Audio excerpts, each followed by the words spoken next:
بسم اللہ الرحمن الرحیم۔ السلام علیکم، میں ہوں وقاص اور آپ دیکھ رہے ہیں چراغ جنت۔ اکثر لوگ میسیجز میں اپنے کاروبار کی پریشانیاں بتاتے ہیں کہ ہم کاروبار کر رہے ہیں تو کاروبار میں منافع نہیں ہوتا، نقصان بہت زیادہ ہوتا ہے۔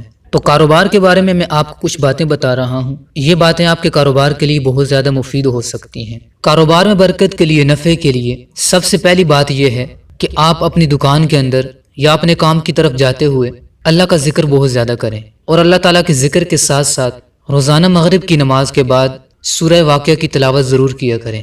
کاروبار کے لیے یہ اذکار کافی ہیں۔ اس کے علاوہ کاروبار میں آپ نے کیا کرنا ہے، امام ابو حنیفہ رحمۃ اللہ علیہ اتنے بڑے امام اور اتنے بڑے فقی، ان کی کپڑے کی دکان تھی۔ ایک دن وہ ظہر کی نماز پڑھنے کے بعد دکان پر آئے اور دکان کو بند کرنا شروع کر دیا۔ کسی آدمی نے پوچھا کہ آپ اتنی جلدی دکان کیوں بند کر رہے ہیں، ابھی تو ظہر کا وقت ہوا ہے۔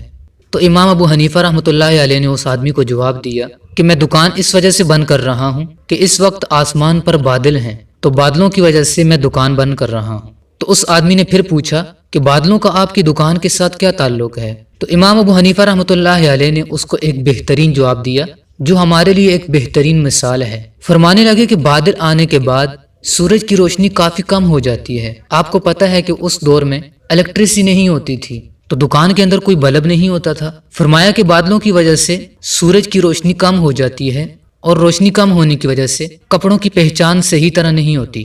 تو میں سوچتا ہوں کہ کوئی گاہک آئے گا اور وہ کسی کم قیمت والے کپڑے کو اچھا کپڑا سمجھ کر خرید لے گا، کیونکہ روشنی صحیح نہیں ہوگی، اور روشنی کم ہونے کی وجہ سے وہ کپڑے کی صحیح پہچان نہیں کر سکے گا۔ تو میں چاہتا ہوں کہ اس کو ایسا دھوکہ نہ ہو کہ وہ کم قیمت والے کپڑے کو اچھا کپڑا سمجھ کر خرید لے گا اور اس کے ساتھ دھوکہ ہو جائے گا۔ تو دیکھیں ان کی کتنی احتیاط تھی کہ کسی آدمی کو اتنا بھی دھوکہ نہ ہو۔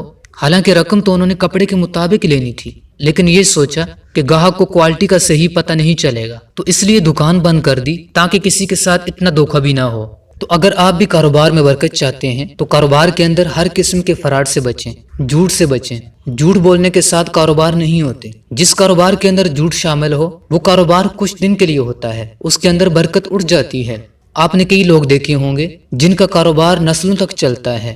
اگر آپ ان کی حقیقت معلوم کر لیں تو آپ کو معلوم ہو جائے گا کہ وہ لوگ جھوٹ اور فراڈ سے کتنا بچتے ہیں۔ جو لوگ کاروبار کے اندر فراڈ کرتے ہیں، جھوٹ بولتے ہیں، کسی کے ساتھ کوئی دھوکہ کرتے ہیں، تو ان کا کاروبار کچھ دن کے لیے ہوتا ہے، وہ آگے مستقل نہیں چل سکتا۔ تو اس لیے وظائف بھی کریں اور کاروبار کے اندر امانت داری بھی دکھائیں۔